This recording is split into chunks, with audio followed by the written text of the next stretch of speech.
started this movie series for our residents, actually for everybody and anybody.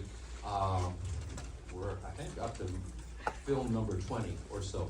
We've shown, you know, I apologize for those who've already been here and heard my spiel.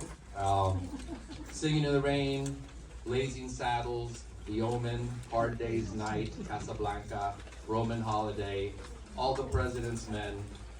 I've left out a lot of movies, but a lot of good movies.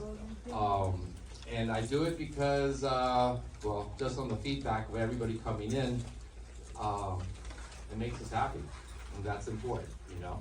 Even if it's for an hour and a half, or 2 hours a week, something to look forward to, and I'll take it any day.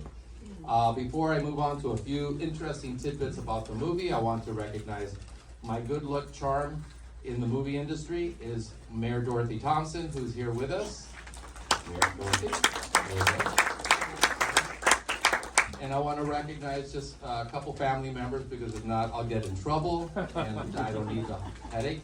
My wife, Maria Teresa, my mother-in-law, Marilu Ason, and my sister-in-law, Margarita. Good, thank you. And I win about 6 months of favors. Before I forget, one of the tidbits about the movie, because I made a couple notes. This is the shortest film ever to win the Academy Award. It's about 90 to 96 minutes, and no other movie this short ever won Best Picture Award. Woody Allen is amazing, brilliant, genius on many levels. The movie title, Annie Hall, originally wasn't named Annie Hall. They were thinking of different titles.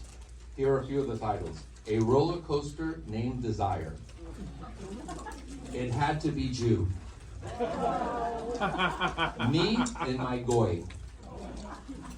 Annie Hall, they finally figured, let's name it after the character, but Diane Keaton's maiden name was Hall, her birth name, last name, and her nickname was Annie growing up. So go figure.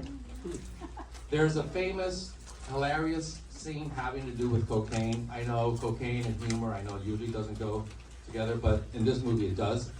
And something happens unexpectedly when they were filming it, an accident, and they kept it, and they showed it to the test audiences. And test audiences laughed so hard during the mishap in that scene that they kept it in the movie. There's a Truman Capote, for those of you who know Truman Capote, who it is, I do. That's because I'm over 40. There's a Truman Capote look-alike contest in the movie. And people have always said, my gosh, the person who won looks so much like Truman Capote. That's because it actually was Truman Capote winning the Truman Capote contest. The movie originally was going to be a murder mystery. And as the screenplay evolved, they decided to take the murder mystery and make it a separate movie in and of itself. And the movie became a romantic comedy. Actually, one of the most iconic romantic comedies ever. Does anybody know the most iconic element of this movie? I actually had a young person, well, Fred, you're relatively young, right? Okay. Anybody know what iconic aspect of this movie changed our culture or pop culture? Anybody? The wardrobe. Diane Keaton's wardrobe.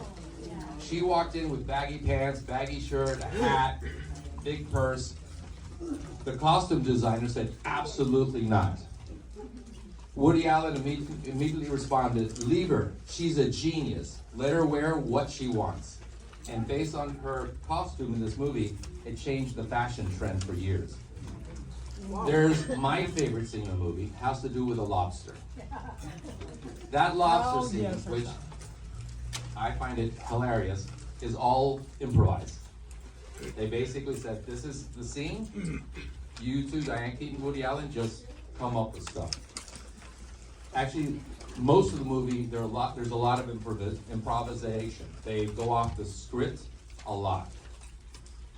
Woody Allen was famous for bringing up-and-coming young actors and putting them into their movies. A list of some of the folks that got their first movie opportunity: Jeff Goldblum, Christopher Walken, Shelley Duvall, and Sigourney Weaver, who appeared at one point in the movie as a girlfriend of Woody Allen. The Fourth Wall. This movie made breaking the fourth wall in vogue, which is basically a character in the movie stops, turns to the camera, and talks to you, the audience, as if you're in the movie with them. This movie won 4 Academy Awards. Best Picture, Best Director, Best Original Screenplay, Best Actress. Woody Allen lost to Richard Dreyfuss in Goodbye Girl for Best Actor. Rotten Tomatoes gives it a score of 97. One of the movies that beat for Best Picture, 1978 Oscars, was Star Wars. And it's ranked 31st in the American Film Institute's greatest movies of all time. With that having said all that, and welcome. Oh, and by the way, I had a meeting here this week with Brenda Lowe, who's the manager of the entire theater. We're going to renew for 2024, so we'll have about 7 movies in 2024. And we walked away very happy. And just to stir it up, I asked Brenda about a particular movie I've always wanted to put just to see the reaction of the crowd. They go, wow, we haven't shown that since 2016. I go, how did it go? It's like surprisingly good. So around the Halloween time, I may lose half of you, but we plan to show The Exorcist. Oh. Okay, that's a good reaction.